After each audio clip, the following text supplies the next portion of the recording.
Welcome, this is my new Dragon practice kit which I've added piezo and a MIDI controller to. Very easy to do, you just need to stick some piezos underneath the cymbals. These cymbals of both the hi-hat and the cymbal have both got £1.50 piezos from Maplin, just stuck underneath the cymbal with tape, and the pads I've used one of these old Rockband portable drum kits, which are very cheap on Amazon, £7.50 for that kit plus packaging, and that means you get 4 pads. And what I've done is I've just jammed them underneath my Dragon pads and put a bit of foam between them and the skin of the pad, the mesh, and I've pushed a sponge, a very strong sponge underneath to hold it up. Also gives me some give, which allows the drum to work properly. And then the same on the kick drum.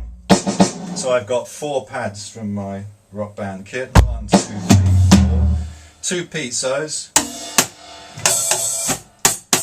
And the whole thing's very cheap, as you can imagine. I've used a Miduino control board. Here's a quick look at that. This Miduino is sold by Tom's Scarf as a kit, and basically this converts the analog inputs, and you can see there 2, 4, 6 analog inputs that it takes. That gives me the kick drum, the snare, a tom-tom, the hi-hat analog, and cymbal and another tom-tom. It also contains, his kit has 10 on-off inputs, which are switched inputs. I've used just one of those. I've taken the on-off switch there to the hi-hat, and in the hi-hat underneath here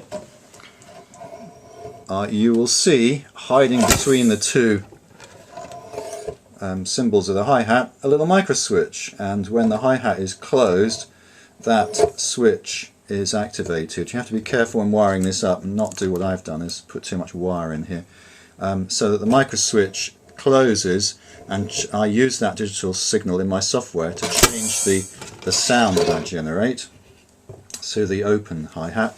If you look underneath here, I think you'll find that there's a little piezo. Just, you can see from the tape there, it's just literally gaffer taped underneath and wired through. I take a stereo cable out through a hole in the bottom cymbal, which you can see there. There's a hole drilled through the bottom of the cymbal, and a stereo cable goes out to a stereo mini jack, and that stereo mini jack takes the analog output from the piezo and the switched output from the micro switch, and that allows me to simulate a hi-hat. Open, closed, open, closed. It also allows me to actually trigger, just by using the Dragon's foot pedal, I can trigger the closed hi-hat. And amazingly, it's very, very realistic the way I've added that micro switch. If you just give it a jab like that, you actually get the open sound, and if you give it a hard kick, you get the closed sound. So I'm very surprised and very pleased with the way that's worked out.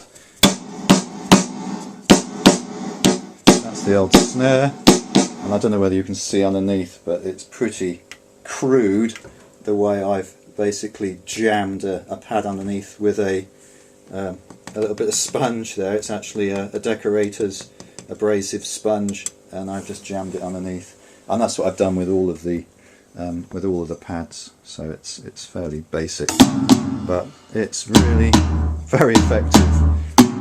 I found that these kept sliding around a bit, so I stuck a little bit of photo mount on this little bit of foam here to stop the pad sliding down as I hit it. And that's just added a little bit of friction. And the Dragon, rather useless kick drum that Dragon give you as a practice pad now, sounds really meaty. And I just have a pad, piezo detector on the back of it, and get my lovely sounds. So overall, saved myself the 800 quid for a Roland. and I'm very pleased with it. The big drawback with using the Miduino controller to generate the MIDI, as you can see over here, the drawback is you've only got 6 analog inputs. So you've got kick, snare, hi-hat, cymbal, and you've only got 2 toms left.